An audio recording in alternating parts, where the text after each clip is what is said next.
जय शिवराय मित्रांनो, आज आपण जाणार आहोत तुंगी ते पदरगड हा रेंज ट्रेक करण्यासाठी।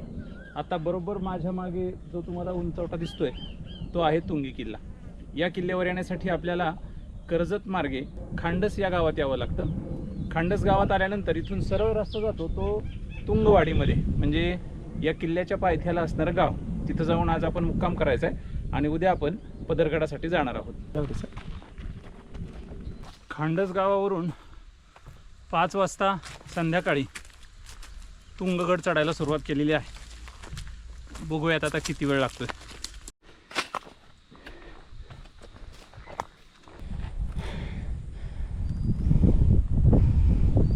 मित्रांनो, या तुंग किल्ल्याच्या पायथ्याला असलेल्या आदिवासी वस्तीवरील हे गोधन।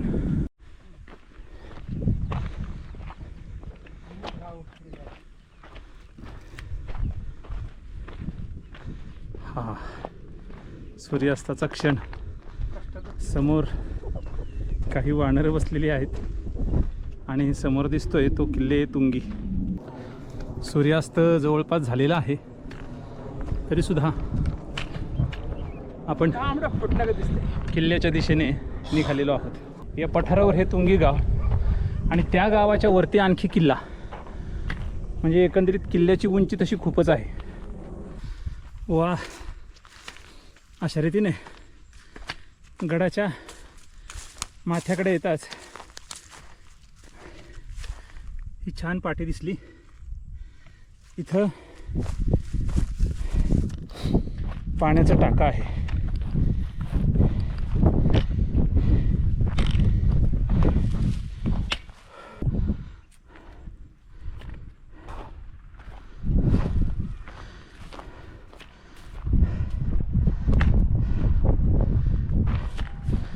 दोन्ही बाजूला कडा आणि आपण तुंगीगडाच्या टेहळणी बुरुजावर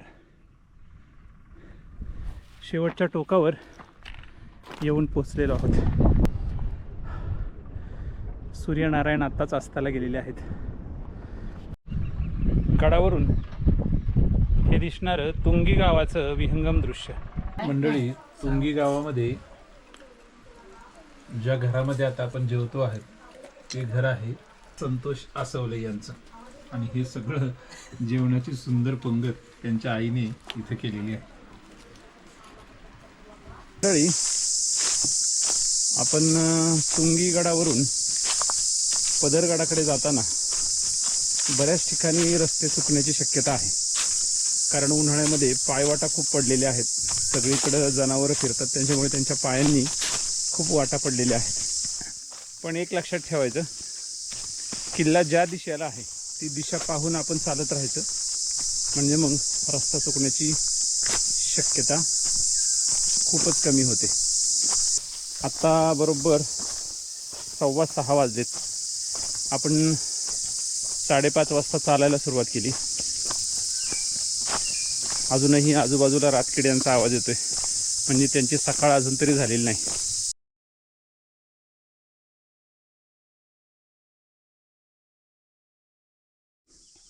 मंडळी, तुंग किल्ला आता बराच मागे पडला आहे आणि एक छोटीशी घळ चढून वरती आल्यानंतर समोर सुंदर असं दृश्य दिसायला लागलेलं आहे, आणि ते म्हणजे किल्ले पदरगड।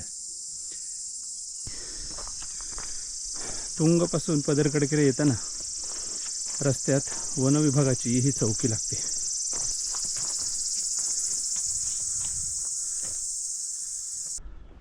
मंडळी, आपल्यापैकी बऱ्याच जणांनी याच भागामध्ये असणारा प्रबळगडाच्या शेजारी जो सुळका आहे तो कलावंतीन दुर्ग पाहिला असेल। या बाजूने पाहिलं तर पदरगडसुद्धा अगदी त्या सुळक्याप्रमाणेच दिसतो, जिथं आपल्याला एक विहीर लागते। या विहिरीपासून जो मार्ग उजवीकडे जातो तो जातो पदरगडाकडे, आणि विहिरीपासून जो डावीकडे मार्ग जातो हा जातो भीमाशंकरकडे। समोर जो पाहताय हा उंचच उंच पसरलेला भीमाशंकरचा डोंगर, भीमाशंकरची डोंगर रांग। या बाजूने भीमाशंकरला जायचं आणि या बाजूने किल्ले पदरगडावर ही एक छोटीशी विहीर आहे. यातलं पाणी काढूयात पोहऱ्याने. पाणी अगदी थोडंसं आहे पण ठीक आहे. विहिरीपासून आतमध्ये आल्यानंतर घनदाट जंगल सुरू होतं.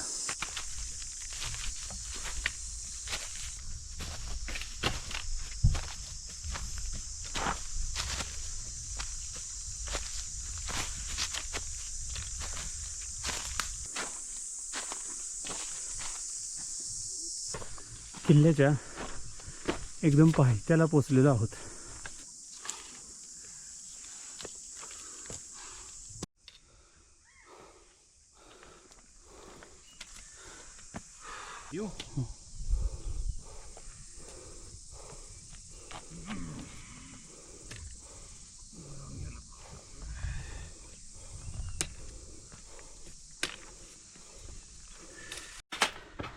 मित्रांनो, सध्या ज्या गोष्टीमुळे पदरगड पर्यटकांमध्ये फेमस आहे ती गोष्ट म्हणजे चिमणी क्लाइंब. आणि हा तो पॅच आहे चिमणी क्लाइंबचा. आता सध्या इथं कोणीतरी लाकडं लावल्यामुळं हे थोडं सोपं झालंय.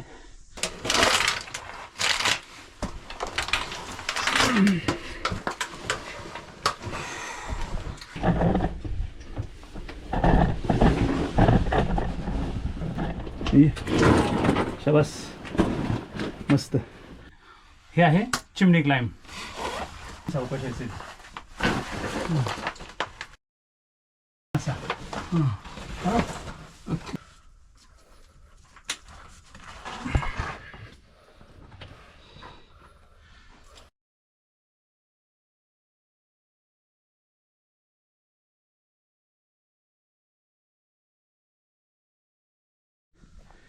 गडावर आलो चिमणी क्लाइम्बिंगमधून. हा समोरचा सुळका ज्याच्यात काही कोरीव किंवा खोदकाम दिसते.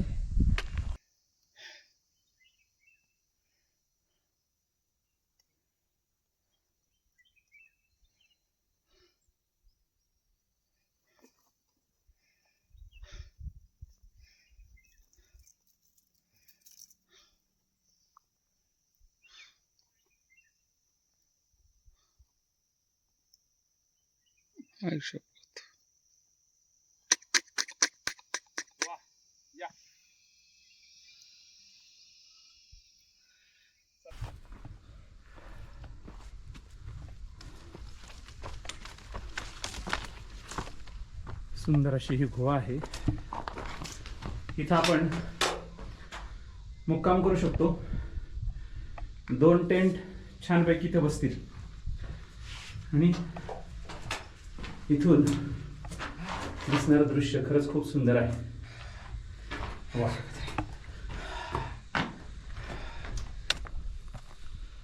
आता किल्ल्याचं शेवटचं टोक राहिलेलं आहे, तिकडे आपण जाऊयात.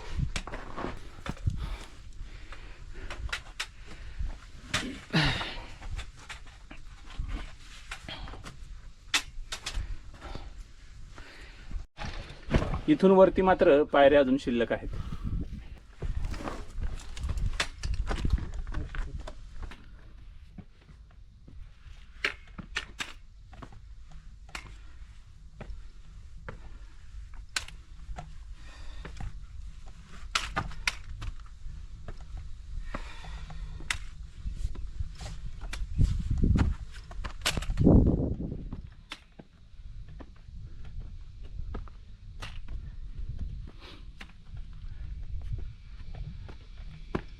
वा, अशा रीतीने आपण या गडमाथ्यावर आलेलो आहोत. वरती येताच किल्ल्याचे अवशेष दिसायला सुरुवात झालेत. या ठिकाणी ही साखळी टाके आहेत. एवढ्या उन्हाळ्यात सुद्धा, म्हणजे आता मे महिन्याची 6 तारीख आहे, तरी एवढं पाणी किल्ल्यावर आहे. या ठिकाणी सुद्धा पाण्याचं एक मोठं टाका आहे आणि त्यामध्येही पाणी आहे. काय विशेष.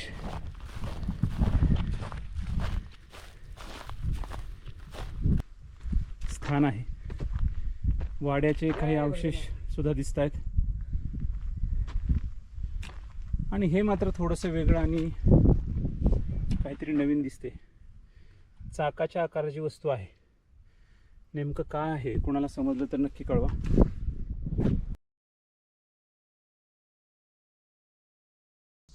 या बाजूला दिसते ते माथेरान नेरळ हा भाग आहे. आणि इकडे जे समोर तुम्हाला अंधुक दिसत असेल तो आहे सिद्धगड आणि त्याच्या पलीकडं गोरखगड. खाली पाहिलं तर इथून ही वाट जाते ती या जंगलामधून भीमाशंकरला. इथे आणखी एक सुंदर पाण्याचा टाका आहे आणि खूप स्वच्छ पाणी दिसतं इथं. एकदमच स्वच्छ काचेसारखं नितळ पाणी या ठिकाणी आहे. आणि हे एवढंच नाहीये तर आतमध्ये कोरलेलं आहे, म्हणजे पाणी आणखी आतमध्ये असणार आहे बरंच. इथून आणखी थोडं पुढे जाऊयात.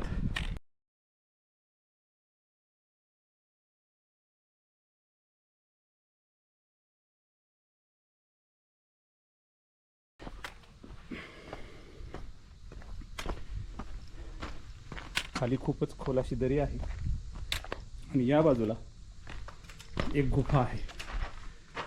इथं दोन टेंट बसू शकतील 4-4 लोकांचे. वा. आणि कुणीतरी शिवभक्तांनी सुंदर अशी छत्रपती शिवरायांची मूर्ती या गुहेमध्ये ठेवलेली आहे. महाराजांना मानाचा मुजरा. आज त्यांच्यामुळं आपण ही गड किल्ले पाहू शकतो आणि फिरू शकतो. जय शिवराय मित्रांनो. ठिकाणाला कुणी पदरगड म्हणतं तर कुणी कलावंतनीचा महाल म्हणतं. परंतु इथून एक लक्षात येतं की ह्या संपूर्ण प्रदेशावर नजर ठेवण्यासाठी या किल्ल्याचा खूपच उपयोग होत असावा.